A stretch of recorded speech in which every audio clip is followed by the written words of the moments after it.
So, balik tayo dito sa negative. So, paano po natin nakuha to? Do we get the same answer? Yes. So, dito, pag negative naman, negative 360. So, 45 minus 360 is negative 315. So, paano po yun? Paano po natin malalaman yung pag-graph dito? Malalaman natin na sila ay coterminal angles kahit negative yung negative 315 degrees. So, una, drawing muna natin si 45 degrees yan.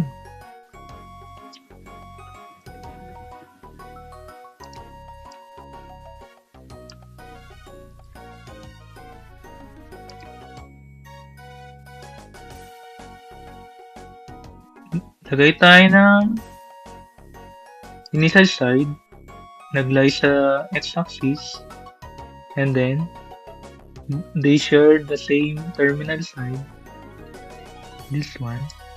So, ang gagamitin ko kay 45 by blue, kulay blue. So, tatandaan, ang kanyang direction laging counterclockwise.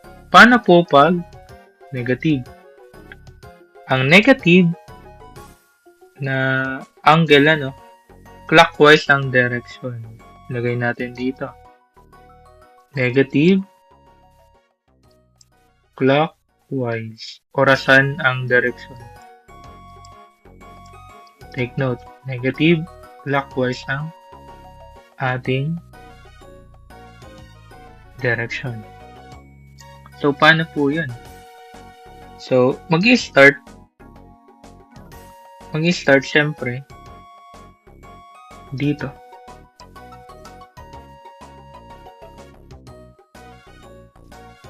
Pwedeng mag-start dito. So, start tayo dito since ito naman ay maliit naman siya. Start tayo dito.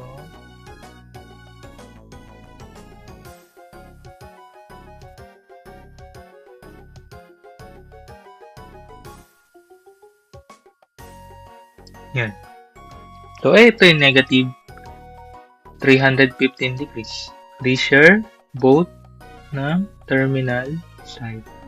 So, ito yung negative. So, naintindihan ba yung ating So, para pa kayo, mag-gets nyo pa. Try pa tayo na isa. Okay? Take note, pag negative, clockwise, positive ay counterclockwise. Halimbawa naman, ang ating given ay 130.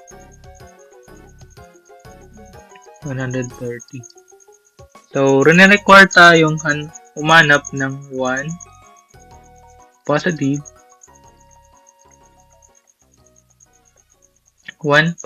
coterminal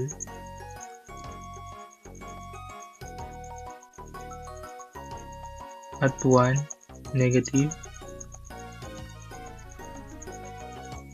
coterminal.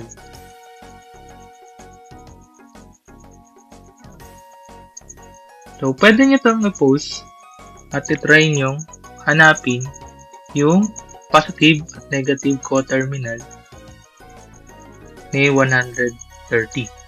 Okay? So, paano po kukunin ang positive? So, makukuha si positive sa pamamagitan ng pag-add ng 360 sa kanya. So, okay na yun. So, we have 490 degrees. So, kapag ganito ang sagot mo, tama din . So, marami pang possible. So, malaya naman yung tanong natin na magbigay ng maraming kasagutan. For the meantime, ang gagamitin natin is 490 degrees. So, paano po yung negative? Ilagay natin dito. Instead of adding 360, we are subtracting. Babawasan natin. So, 130 minus 360 is negative 130. Okay, so, try natin ipakita dito kung paano siya. So, lagay muna natin ang initial side. Okay.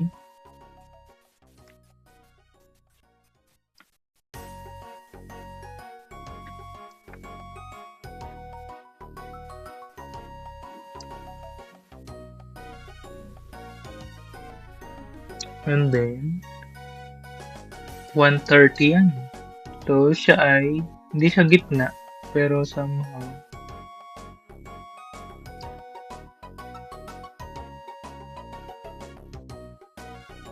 ayan.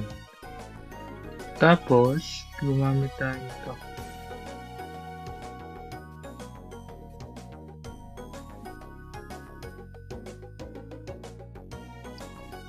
Yung pula, si 130. So, kuha tayo ng ibang kulay. Gawin natin green. Green yung positive. Okay? So, meron tayong green. So, extend lang po natin to. Yan. Tapos, ikot lang natin dito. Ayan. Yung green natin, sa yung 490.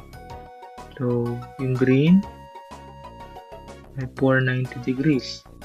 Yung pula, 330. Next, paano po yung negative? Gawin natin ang kulay blue.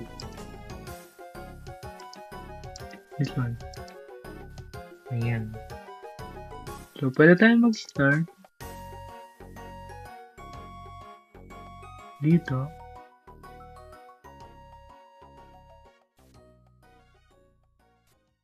Yan. Yung kulay blue yan. Diyan siya magpapakita ng negative 230. Okay? Again, yung red natin ay 130 degrees. And then, 490 ating green, which is the positive co-terminal. And then, si negative 230, siya yung negative co-terminal naman natin. Negative 230 degrees. Yan. So, ano pa ba ang dapat nating gawin dito? So, meron din namang mga katanungan na dapat nating sagutin. So, halimbawa, ganito yung katanungan. We need to find a coterminal angle to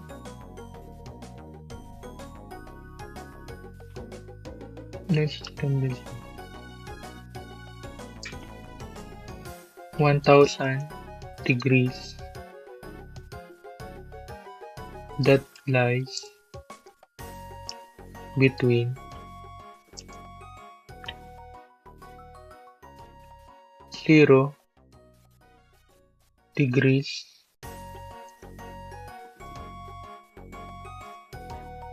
and 360 degrees.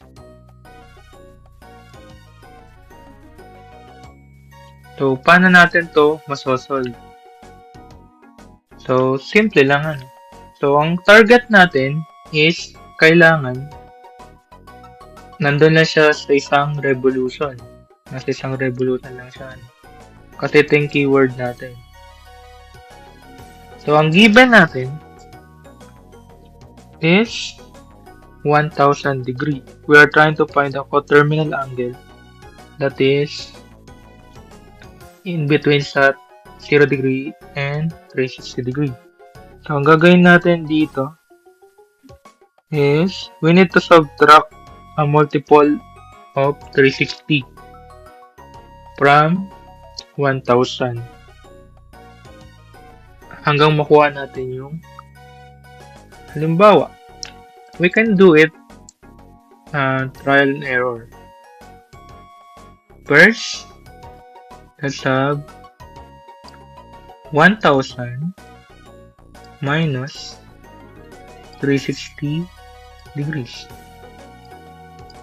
So, we have 640 degrees. So, si 640 ba ay nasa between the 0 degree at 360? So, the answer is hindi. So, hindi si 360 ang dapat ipang-minus natin kay 1,000.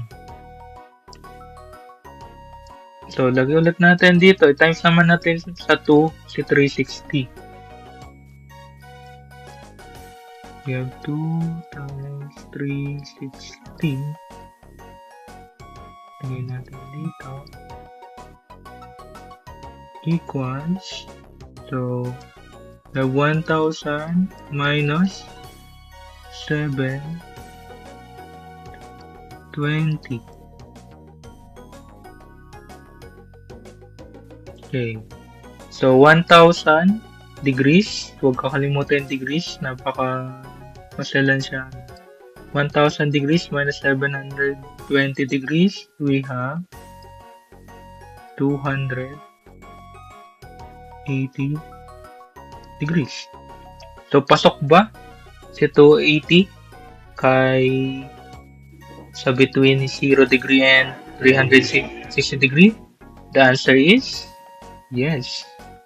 So, ang sagot dito is 280 degrees. So, you don't need to find the positive or negative kapag ganito ang tanong.